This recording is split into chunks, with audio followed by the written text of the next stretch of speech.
All right, we got Asuka versus Becky Lynch in the main event. We're only 6 minutes left in the show. This match started at 9:50. Becky Lynch. Lynch now making her way to half of the match went in. EST here at ringside. Half of the match was in commercial. In the house scouting her competition. Which of these two women will challenge Belair at Hell in a Cell? It could go either way at this point. Oh, Becky unable to connect, but Asuka does multiple times. Spinning back strikes. Oh. Spinning back kick right to the guts. You have to ask, hip attack in the corner. what either superstar will have left after this match for Bianca Belair. Oh. Oh, knee to the chin. That's released German by Asuka. Asuka has not skipped a beat. Unbelievable offense from the Empress of Tomorrow. Cover. Oh. Left shoulder up from Becky Lynch. Hard to believe with this shot. The sliding knee right between the eyes of Becky Lynch. But big-time Bex has and knows what it takes to make it to the top of the mountain. As does Asuka. You're absolutely right about that, Byron. Both women. Roll up. Kick out at 2 from Asuka. Counter by Asuka. Into the arm drag throw. Asuka with a hip attack, sidestep by Becky. No attack in this match is going unanswered. Great counter techniques from both superstars. It shows you how bad both these superstars want this victory, want the championship opportunity. And how well they've scouted one another. Looking for the cover, this could do it. Shoulders down. We've basically seen Becky Lynch begin to unravel since WrestleMania. Since the moment where Becky was defeated by the EST, the Raw Women's Champion, Bianca Belair, Lynch has lost sleep. Lynch has become obsessed with dethroning Bianca Belair. Has that made her, in a sense, more dangerous? Perhaps. Or more vulnerable. Listen, Asuka's been a large part of that. Asuka's been able to rent real estate in the mind of Becky Lynch. There is nothing more dangerous than someone with nothing left to lose. And right now, that is Becky Lynch. Thinking disarm her, roll up. Kick out before 3 for Becky Lynch. Becky waistlock from behind. Shoulders down. Asuka! Lock is in. Middle of the ring. Lynch is in trouble. Asuka can taste Hell in a Cell. Absolutely nowhere to go for big-time Bex. How long can Becky? Shoulders down. Shoulders down. Asuka. Just 1 down. Great wherewithal by Asuka. 1, 2. Just before 3. Forcing Asuka to break her own submission hold. Great veteran maneuver by Lynch. She'd been able to get her other shoulder down a little bit sooner. That might have been over. Becky catches Asuka with a kick to the jaw. Lynch now perched up top. And the strike, airborne. No, Asuka out of the way. But gaining momentum. Jumping armbar. And he's straight. Right over the head. She's got it. Becky Lynch has got to feel her opportunity to challenge Belair. Slipping through her fingers. Slipping away second by second. Rolling out. She can get to the rope. She got it. Very smart wherewithal for Becky Lynch. A cagey, crafty maneuver that keeps Lynch's opportunity alive. And Asuka now looking downright frustrated. Well, think of all the momentum shifts we've seen in this matchup between Asuka and Becky Lynch. Both of these women know what's at stake. Both of these women know the magnitude of this matchup and the opportunity the victor will earn. Becky Lynch draping the neck of Asuka over the top rope. The craftiness, the caginess on display. The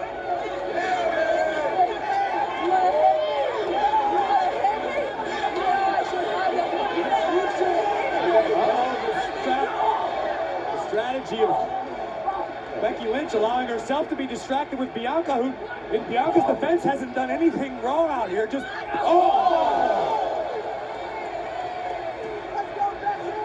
Now Bianca used as a weapon. I think Lynch was trying to draw Belair into striking her to win the match by disqualification. I guess another example of the veteran brilliance. A win by any means earns the opportunity. And again, preoccupied with the champ.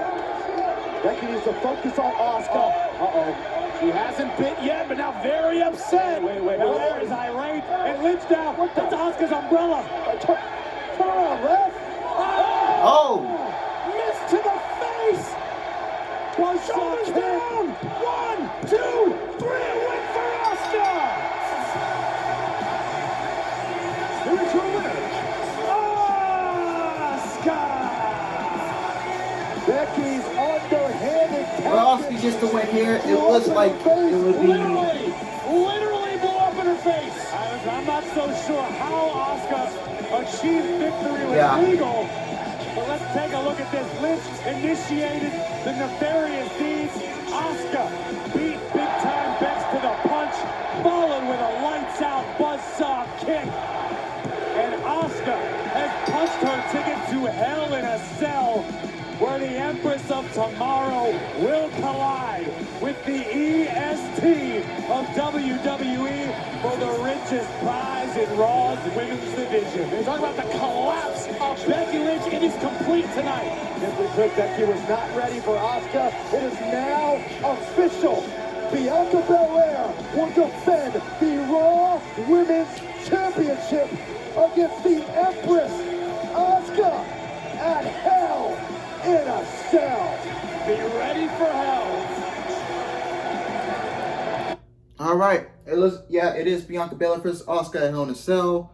I don't know why WWE didn't book a triple threat match at Hell in a Cell between Becky, Bianca, and Asuka. I don't know why WWE didn't go that route. I'm surprised they didn't go that route, honestly. So it's just gonna be Bianca Belair versus Asuka one-on-one. I really don't have a good feeling about this. You know, you're just booking yourself in a lose-lose situation. If you booked the triple threat match, Becky could have easily taken the pin, and Asuka didn't have to get the pin, so Asuka could have gotten another rematch. But now you're booking yourself into the situation where you don't want you can't have Bianca be a transitional champion, and then you can't have Asuka lose after she just came back a couple 2-3 weeks ago. You don't want to lose it already coming back.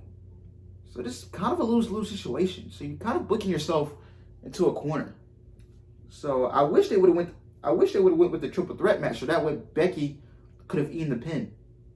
And you could do Bianca Belair versus Asuka Money in the Bank, and then at SummerSlam you can do Rhea Ripley versus Bianca Belair, or Rhea Ripley taking the championship from Bianca Belair. Because Rhea Ripley, I'm pretty confident that's the woman who's going to dethrone Bianca Belair for that Raw Women's Championship. Other than that, man, this Raw is just boring. I just don't care for anything that happened on the show. So yeah, except for the main event, and then you got the Cody Rhodes segment, and that was really it, man. That was really it. We got some major news, man. Sasha Banks, man. Sasha Banks. We're going to talk about Sasha Banks and her partner, Naomi. A lot of crazy shit we've been hearing over the last hour, over the last 2 hours, man. This is coming from Fightful Select. Major changes to Raw after Sasha Banks and Naomi walk out. Tonight's Raw's main event changed after Sasha Banks and Naomi walked out of the show. We're told, those that we've heard from at tonight's WWE Raw, that WWE Tag Team Champion Sasha Banks wasn't satisfied with creative associated with her plans for the evening. As Fightful Select reported, Sasha Banks was to be involved in a 6-woman challenge with Naomi, Asuka, Doudrop, and Nikki Ash. During the Raw broadcast, it was announced that then changed to Asuka versus Becky Lynch, and said that Sasha Banks and Naomi left the building. We're told that Sasha Banks had a meeting with Vince McMahon and voiced her displeasure and wouldn't budge on her stance. Vince McMahon was also said to be unwilling to budge. We haven't specifically heard that Naomi was involved, but that she and Sasha left near the start of the show. So yeah. And then WWE officials put out a statement saying that Sasha Banks and Naomi vacated the tag team titles. And Naomi was apparently supposed to win this match, but they wanted Naomi to pin Sasha Banks. That would have been stupid. Because why are you pinning one half of the women's tag team champions to get a women's championship match? at Hell in a Cell. So uncreative and so stupid. And then I'm reading this. During the broadcast, they walked into WWE head of talent relations, John Laurinaitis. They walked into his office with their suitcases in hand, placed their tag team championship belts on his desk, and walked out. They claimed they weren't respected enough as tag team champions. Let me repeat that again. They claimed they weren't respected enough as tag team champions. And even though they had 8 hours to rehearse and construct their match, they claimed they were uncomfortable in the ring with two of their opponents. I don't know who those two opponents are. It could be Becky Lynch because of Becky Lynch. You know how she backstage politics. It's probably Becky Lynch. It probably could have been Asuka. Who knows? Who knows? Monday Night Raw is a scripted live TV show. Yada yada yada. Okay. Even though they had matches with those individuals in the past with no consequence. So once again, we don't know who it could be. It could be Becky Lynch. You know Becky Lynch is known for her backstage politicking along with Charlotte. But man, that's just crazy. Sasha Banks and Naomi are no longer the WWE Women's Tag Team Champions. And I don't blame them. They want to vacate it. They just said, fuck you, I'm out of here. Now, I don't know what's next. We have to see what comes up next in the next couple weeks. You know, if we're gonna get more news on it or not. I don't know what's next. You know, someone told me is WWE gonna release them over this situation. Honestly, I don't know. I don't see WWE releasing Sasha Banks and Naomi over this situation. Now, if they do end up releasing one of them, it's going to be Sasha Banks. Because Sasha Banks did request her release years ago, and WWE denied it. So who says Sasha Banks pulls a Toni Storm and walks out on the company completely? 100%, she's gone. And we're getting reports that Sasha Banks unfollowed Vince McMahon and several other WWE superstars. So who knows? Who knows? We might be, I don't know, we might be seeing the end of Sasha Banks in WWE. We might be seeing the end of Sasha Banks' career in WWE. And if she pulls a Toni Storm and walks out, I 100% respect her decision. I mean, she's doing the mainstream stuff. She's got the Hollywood thing going on and filming, doing TV shows and taking part in endorsements and all that. Sasha Banks doesn't need WWE. WWE needs Sasha Banks. It's the other way around. Sasha Banks doesn't need WWE. She honestly doesn't need wrestling. If she was to stop wrestling today and do Hollywood, then she'll be set. Sasha Banks has a plan B. She's set for life, bro. I'm telling you. She's set for life with the Hollywood stuff and the movies and the endorsements. She's set for life if she doesn't wrestle anymore. Now, I'm assuming she still wants to wrestle, so if she still wants to wrestle, then Tony Khan will be waiting for her in Jacksonville. And I know I ranted about AEW and bringing in all this new talent and Tony Khan not booking them properly, but if you sign Sasha Banks, motherfucker, you better be booking her as a top player. You better be booking her to be a top player. To boost that women's division. You know? If Tony Khan, I'm not saying this is gonna happen. I'm not saying she's gonna go to AEW. I'm not saying this, but if Tony Khan was to land Sasha Banks after Sasha Banks gets released and sits out her 90 days, and because Tony Khan's gonna throw a boatload of money at her to land her.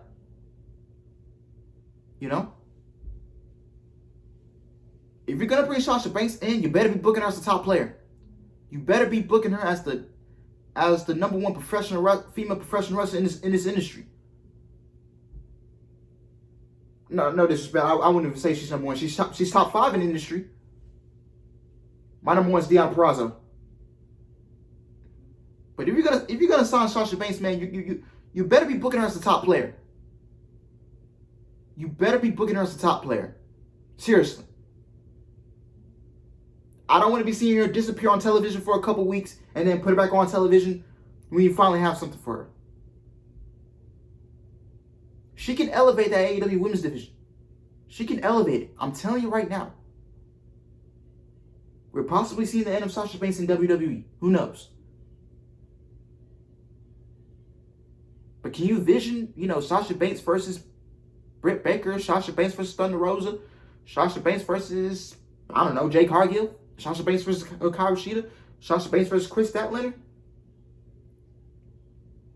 There are more people, there are more people walking out the company, man. Nobody wants to work for WWE. I'm telling you right now. Charlotte looks like she wants to go. Sasha definitely wants to go. So you better start investing in the future, because you really haven't built anybody up for the future except for Bianca Belair. You haven't built any new stars except for Bianca. Maybe Rhea Ripley. I'm dragging her name out. You haven't built up anybody. Now I know a lot of y'all don't watch NXT, and I don't blame you. But if you do watch NXT, then you know that talent coming up. You should be investing in Nikita Lyons. Nikita Lyons said in an interview that Drake wants to work with her.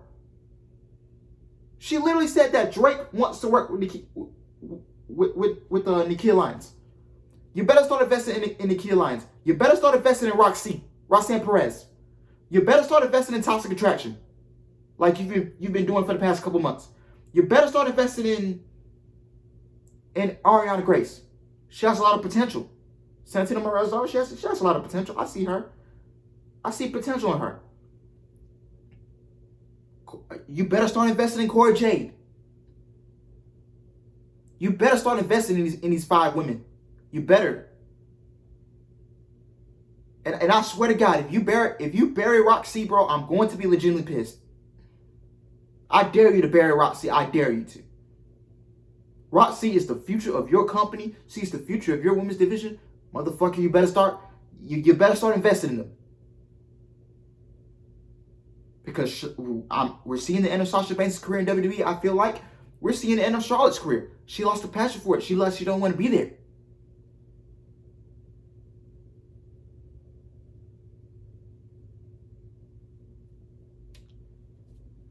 Toxic Attraction, Roxanne Perez, Ariana Grace, and Nikita Lyons are your next 4 horsewomen in WWE. You got Rhea Ripley, you got Bianca Belair, you got Io Shirai.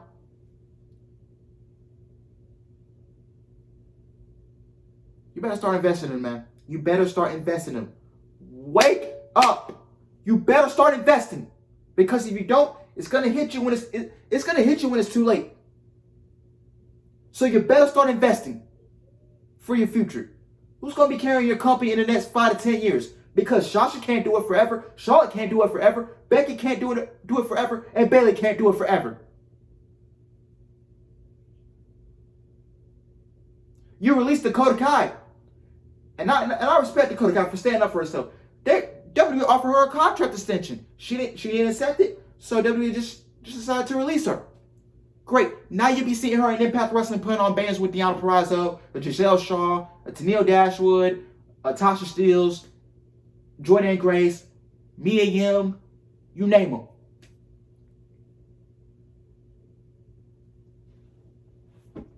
I would even say Indy Hartwell. Invest in Indy Hartwell. But WWE doesn't see value in Indy Hartwell.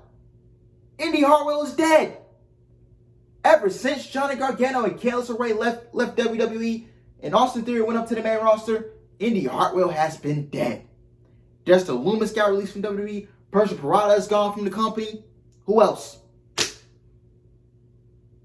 I'll most likely be seeing Persia Pirotta in Impact. Hopefully, Impact sees something in Persia Pirotta. I'd love to see her in Impact. I want to see, because I feel like WWE didn't use never used Persia Pirotta to her full potential.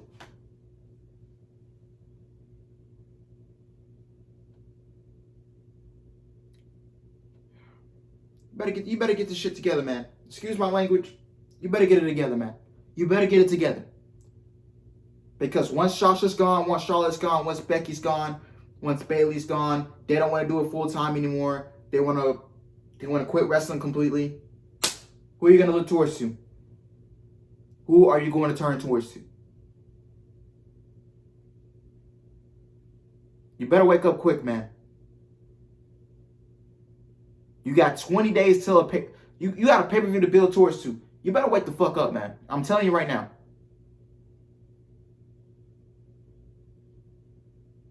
You better wake up. You better wake up before it's too late. You better wake up. Anyway, guys, that's all I got for you today, man. Thank you guys for watching. I hope you guys enjoyed it. Making these videos for y'all, man, and being passionate about pro wrestling, man. It really uplifts me, man. You know, how I can sit in the camera, you know, watching the show for 2-3 hours, talking about pro wrestling for y'all, whether it's WWE, whether it's AEW, whether it's Impact. You know, it makes me feel better. It honestly makes me feel better.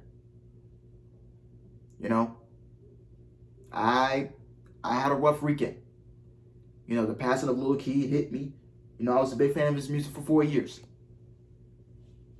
You know, the guy's music helped me get through all of high school. And yeah, you know, I'm really grateful to have all y'all, man. You know, as my supporters, as my fans. Some of y'all I even made real life friendships with. Yeah, man. That's all I got for you today, man. Thank you guys for watching. Don't forget to like the video, comment, and subscribe. And I will see you guys Wednesday. No NXT. I'm not covering NXT anymore. Unless there are pay-per-views or special episodes, I won't cover them. But Wednesday, I will see you guys for AEW Dynamite. I'll be live streaming it. I'll be live at 6:50 p.m. Central Time Zone. So come join me for that. It's going to be, should be a good night. Should be a good episode. We got 2 more episodes of AEW Dynamite left till Double or Nothing. So hopefully AEW picks it up and they finish strong. So yeah. We got that. Then on Friday, we just got SmackDown and Rampage. So yeah, man. And then that's it. But other than that, man, thank you guys for watching. I hope you guys enjoyed it. Please like, comment, and subscribe. And I love y'all, man. I love y'all. Take care. Stay healthy. I'm out.